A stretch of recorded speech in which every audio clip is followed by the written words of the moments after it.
విదేశాల్లో చదవాలనుకుంటున్నారా? అయితే విదేశ్ కన్సల్ట్ ని సంప్రదించండి.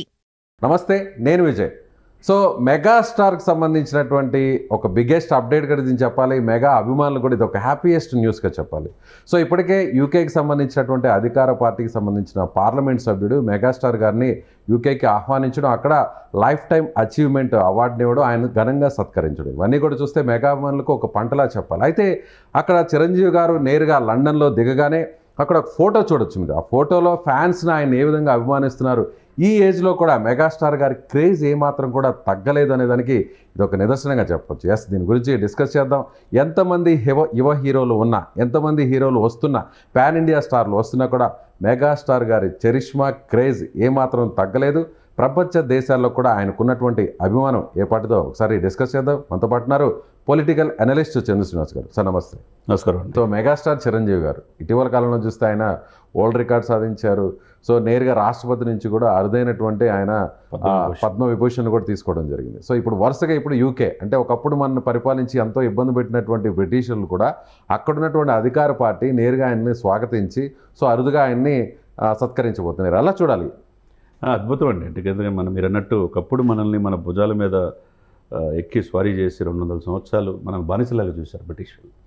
అటువంటి బ్రిటిష్ దేశం యూకే అధికార పార్టీ లేబర్ పార్టీ ఎంపీ ఆయన నవేంద్ర మిశ్రా గారు ప్రత్యేకంగా ఆహ్వానించడం, ఆయనకి life time achievement for human excellence in public service and cultural ఇది అంటే 40 సంవత్సరాల పైన ఒక నటుడు, టాలీవుడ్ నటుడు ఆ విధంగా ఎదగటంతో పాటు సినిమాల ద్వారా అలరించడం, సామాజిక ఇదిని ప్రజల్లో కలగజేయటం, చైతన్యాన్ని, దాంతోపాటు సేవ చేయటం, బ్లడ్ బ్యాంక్ కావచ్చు, ఐ బ్యాంక్ కావచ్చు. మరి దాదాపు 40 సంవత్సరాల పైన ఇప్పటికీ 70 సంవత్సరాల వయసులో 7 పదుల వయసులో ఆయన ఇప్పటికీ అలరిస్తున్నారంటే, ఇంకా సినిమాలు తీస్తున్నారంటే మరి ప్రపంచవ్యాప్తంగా తెలుగు వాళ్ళు ఆయన అభిమానించే వాళ్ళు ఉంటారు కదా. అదేవిధంగా ఒక ఎంపీ గారు, ఆ లేబర్ పార్టీ సంబంధించిన ఎంపీ, అదే యూకే ఇదిలో ఆయన్ని రేపు అంటే నిన్ననే 18వ తారీఖు 18th మార్నింగ్, ఎర్లీ మార్నింగ్ నిన్న వెళ్ళినట్టు తెలుస్తుంది. అక్కడ మీరు అన్నట్టు లండన్ ఎయిర్పోర్ట్లో ప్రవాసాంధ్రులు విపరీతంగా ఆయన ఎక్స్పెక్ట్ చేయని విధంగా ఒక మహిళ అయితే ఆయన ముద్దు పెట్టుకునే తీరు అంటే ఆయన ఇప్పటికి కూడా ఆయన చరిష్మా తగ్గల. ఆయన ఆయనలో ఒక అన్నయ్యగా చూసుకుంటారు, ఆయనలో ఒక తమ్ముడుగా చూసుకుంటారు, ఆయనలో ఒక తండ్రిగా, ఒక ఇంట్లో ఒక ఇదిగా చూసుకోబట్టి ఆ ఎఫెక్షన్ ఏ నటుడికి లేని విధంగా ఈ దేశంలో చిరంజీవి గారికి దక్కుతుంది. ఎందుకంటే అంత గొప్ప సినిమాలు తీశాడు, ఒక విజేత, ఒక ఆపద్బాంధుడు కావచ్చు, లేకపోతే చాలా చైతన్యవంతం చేసేది సినిమాలన్నీ తీశాడు.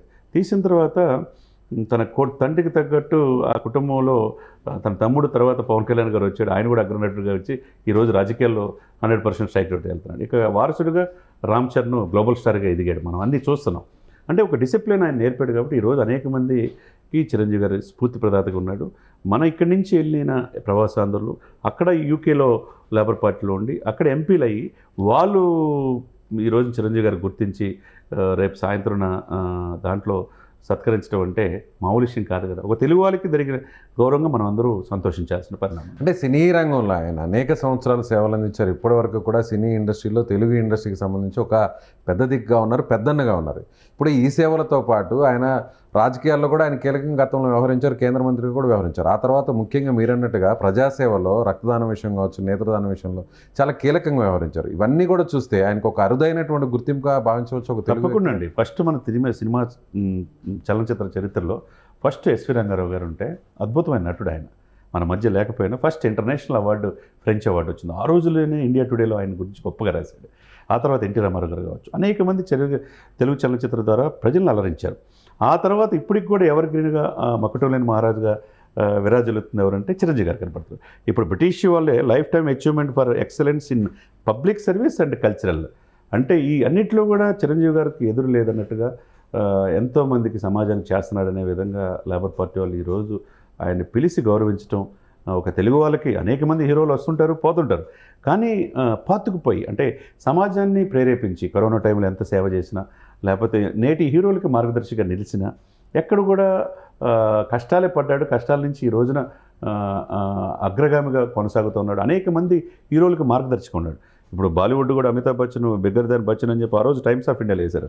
అమితాబ్ బచ్చన్ కూడా ఈరోజు ఇండియాలోనే చిరంజీవి గారు మించిన నటులు లేరని ప్రశంసించే పరిస్థితి.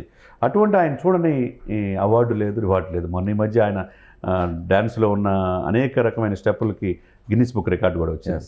ఇవన్నీ ఏంటంటే దీనికి ఏంటంటే దాని వెనక కృషి, పట్టుదల, అనేక మంది కోట్లాది మంది అభిమానులు సంపాదించుకోవటం, అవన్నీ కూడా చిరంజీవి గారికి ఈ రోజున అవార్డులు ఇంతవన్నీ తీసుకొచ్చి పెట్టలేదు మనం. అంటే ఎక్కడా కూడా చిరంజీవి గారి చరిష్మా కానీ ఇమేజ్ కానీ ఎక్కడా కూడా తగ్గలేదనుకోవచ్చా? చాలామంది పాన్ ఇండియా స్టార్లు వచ్చారు, యువతరానికి సంబంధించినటువంటి వారందరూ కూడా వరుస హిట్లు కొడుతున్నారు. కానీ ఎక్కడ కూడా ఆ ఫొటోస్ చూస్తుంటే మనకి ఎక్కడ కూడా చిరంజీవి గారి ఇమేజ్ ఏమాత్రం తగ్గలేదు ఆ ఏజ్లో కూడా అనుకోవచ్చు. అభిమానం చూస్తుంటే ఒకసారిగా అంతే కదా. ఇప్పుడు మనం ఒక రాజకీయ నాయకుడికి ఉంటుంది ఆ ఇమేజ్ ప్రజల్లోకి వెళ్ళినప్పుడు.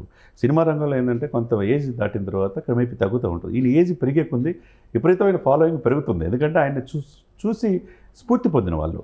ఎందుకంటే ఆ రోజుల్లో సినిమాలు అలా ఆ విధంగా సామాజికమైన మెసేజెస్, సామాజిక చైతన్యం నుంచి మెసేజ్లు ఇచ్చేటమే కాకుండా ఈ రోజు కూడా still blood bank, eye bank ద్వారా అభిమానులకి సేవ ఎలా చేయాలో చూపిస్తున్నాడు. మరి అటువంటి సమాజ్ to do something our society, సంపాదించేంత నాకే కాదు ప్రజలకు సేవలన్న ఆలోచనతో ప్రజలకు కూడా సేవ చేస్తున్నాడు. అటువంటి నటుని మనం రేర్ చూసేదనమాట. కాబట్టి ఈ రోజున ఈ డిజర్వ్డ్ బ్రిటిష్ గడ్డపైన మనల్ని పరిపాలించి మనల్ని అవమానించిన గడ్డపైన ఆ బ్రిటిష్ ఇప్పుడు లండన్ ఎయిర్పోర్ట్కి వెళ్ళినప్పుడు వాళ్ళు సాధారణంగా ఆయన అభిమానులు ముద్దాడిన తీరు, ఆయన సిగ్గుపడిపోయాడు ఒక రకంగా. ఎందుకంటే అభిమానంకి ఆ లిమిట్స్ ఉండవండి. అంటే ఖండాంతరాలు దాటినా అభిమానులు అనేది ప్రపంచవ్యాప్తంగా ఆయన్ని అభిమానించే వాళ్ళు ఇప్పటికీ ఉన్నారు. ఆయనకే ఇంకొక చిరంజీవి గారు అనేది మనం ఊహించుకోవడం కష్టం అనమాట. సో ఎందుకో ఈ ఏడాదంతా కూడా ఒక మెగా ఫ్యామిలీకి వరుసగా ఒక సంతోషకరమైనటువంటి వార్తలు వస్తున్నాయనుకోవచ్చా? రీసెంట్గా చూస్తే అక్కడ ఇద్దరు సోదరులు నాగబాబు గారు, పవన్ కళ్యాణ్ గారు అక్కడ పిఠాపురంలో సభ సక్సెస్ అయింది. ఇప్పుడు కట్ చేస్తే 2 రోజుల తర్వాత చూస్తే చిరంజీవి గారు అక్కడ లండన్లో దిగడం. సో ఆయనకు వస్తున్నటువంటి రెస్పాన్స్ మొత్తం అటు ప్రజల్లో, రాజకీయాల్లో, ముఖ్యంగా సినిమా రంగంలో ముగ్గురు అన్నదమ్ముల్లో ఒక సూపర్ హిట్ జర్నీ చేస్తున్నారనుకోవచ్చా? డెఫినెట్గా ముగ్గురు మనగాళ్ళే. ఇప్పుడు ఏమాత్రం తీసుకోరు. ఒక ఆయన మోదీ గారి పక్కన నేను పవన్ గారు తుఫాన్ అని చెప్పి అంటున్నాడు. తర్వాత మొన్న ఈ మధ్య సంక్రాంతి వేడుకలు కృష్ణారెడ్డి ఇంట్లో చూస్తే సాక్షాత్ ఈ దేశ చిరంజీవి గారు పక్కన పెట్టుకున్నాడు. ఇకపోతే నాగబాబు గారు ఆయన కూడా ఎమ్మెల్సీ అయిపోయాడు, రేపు మాపు మంత్రి కాబోతున్నాడు. మరి ఇంట్లో ముగ్గురు ఒక రాజవైపులో సినిమాల్లో అగ్రగామి కొనసాగటం మామూలు విషయం కాదు కదా. ఇక తల్లి అంజనమ్మ గారికి ఇంకేం కావాలి అటువంటి పుత్రులు కన్నందుకు.